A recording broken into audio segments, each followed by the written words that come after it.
Hey everyone, welcome back. I'm Michael, and we're going to be getting right back into some more Reddit stories. If you enjoy the video, make sure to leave a like and subscribe. Now, without further ado, let's begin. This story was posted by a user named Special Dance in the AITA subreddit. The post is titled, "I got mad at my gym after they let my ex-husband's wife get my account information. My ex and I have been divorced for about 8 years. It was a high conflict divorce and custody case that caused me significant trauma. We are both remarried. I occasionally attend a fitness studio and created an account, my own account, for my 14-year-old daughter to start taking classes. She had only attended 2 classes over winter break. Yesterday, I received a text message confirming an upcoming reservation in a class I did not make. I noticed my account was logged out, so I immediately called the fitness studio. Apparently, my ex-husband's new wife, who is my daughter's stepmother, was at the same gym and asked the front desk to change all the contact information on my daughter's account, which is also my account, including address, email address, and phone number, but not my payment information. This allowed her to log into the account and have access to my payment and billing information. Am I wrong for being absolutely livid about this? I feel like there was a complete breach of privacy. I am angry at the studio for allowing this to happen and at the stepmother for not asking me beforehand or simply creating a separate account for my daughter with her own payment information.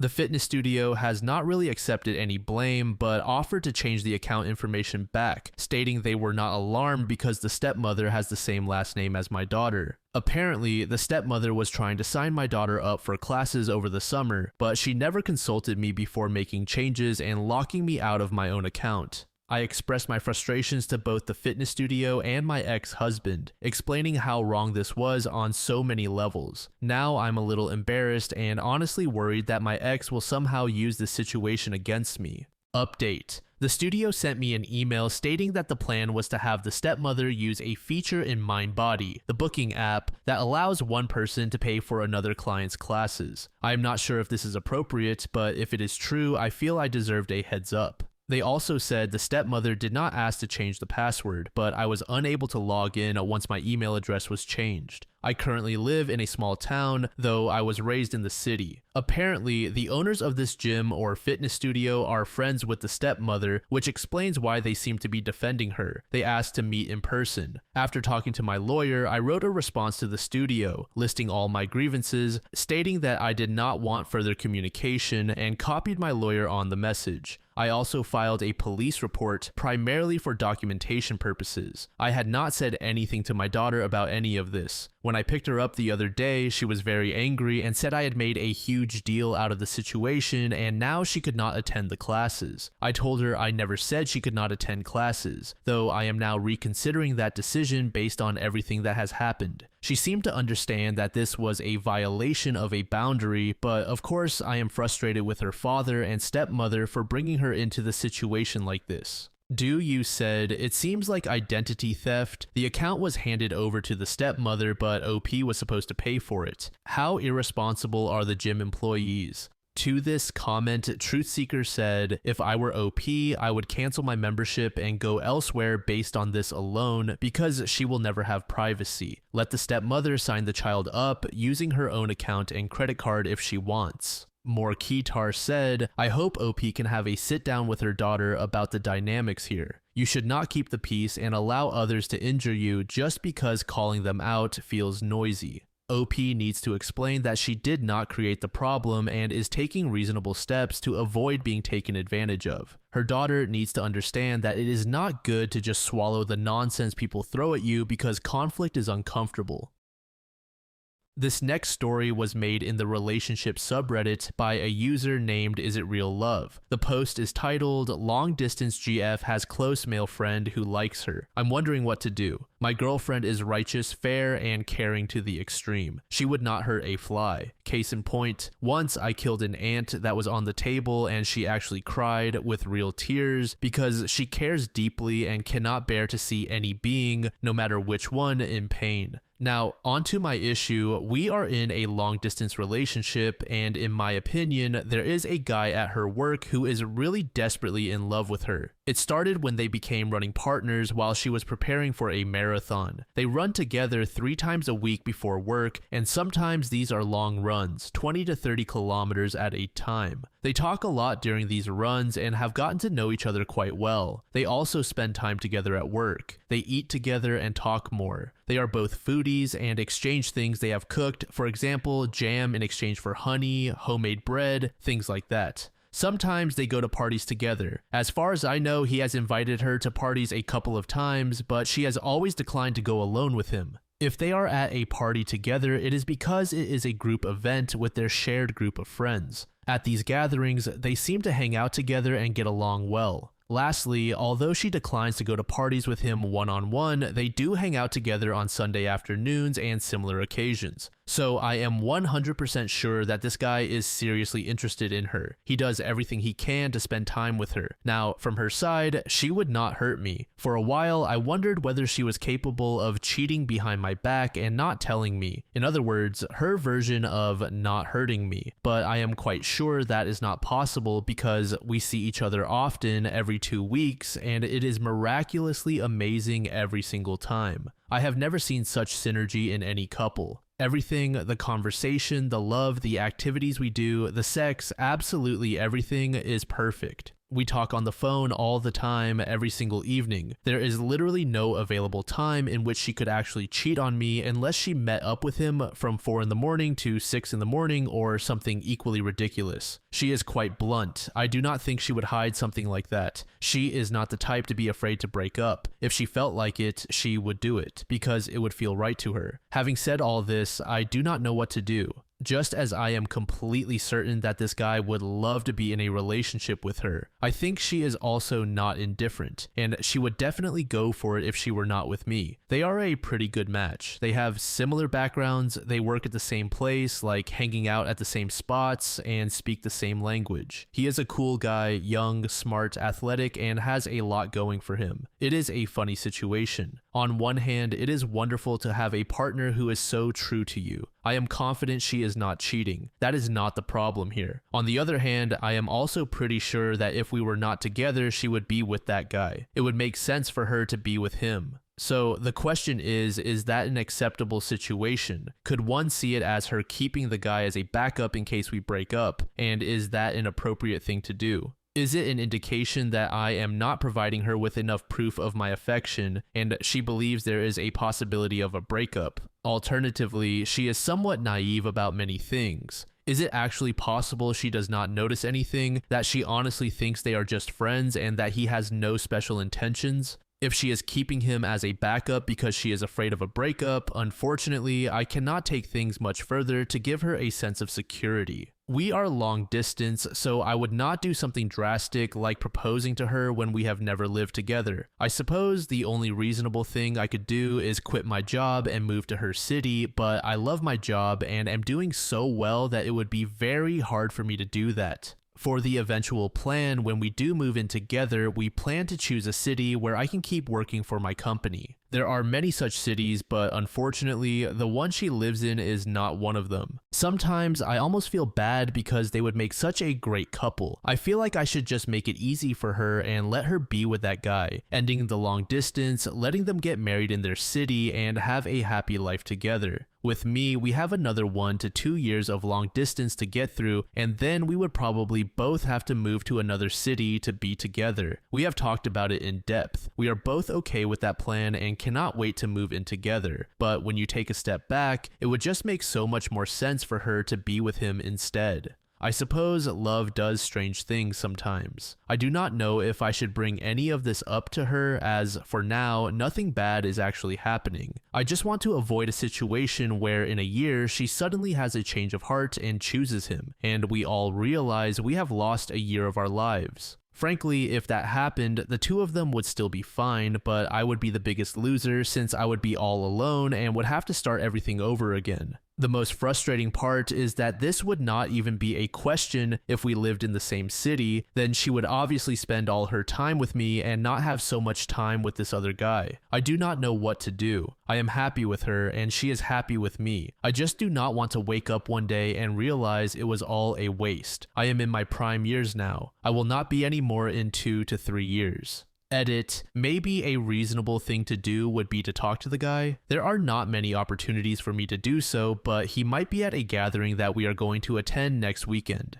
5 years later, OP provided us with an update. I brought up the topic and she was very cool about it. She was surprised and said that it was just friendship on her part. However, she went to the guy and asked if he saw things the same way. He said he did not. He was actually into her. So she told him that she was with me and that they needed to stop hanging out. It was never an issue after that. We still saw him at a few parties, but it did not make me feel bad at all. Reading the old post made me smile. It felt like a big issue back then, but she resolved it so swiftly. I am really thankful to her. We have had the most wonderful relationship since then. We are 33 years old now and still going strong together. We moved in together a couple of years ago, and it has been amazing living together, traveling together, and being together all the time. She is still so sweet. I love her with all my heart, and it is obvious she loves me too. You never know how these things will turn out, but ours is a story to fill your hearts with hope and love. Now I will delete the password to this throwaway account and any reference to it on my computer. It feels nice to close the loop.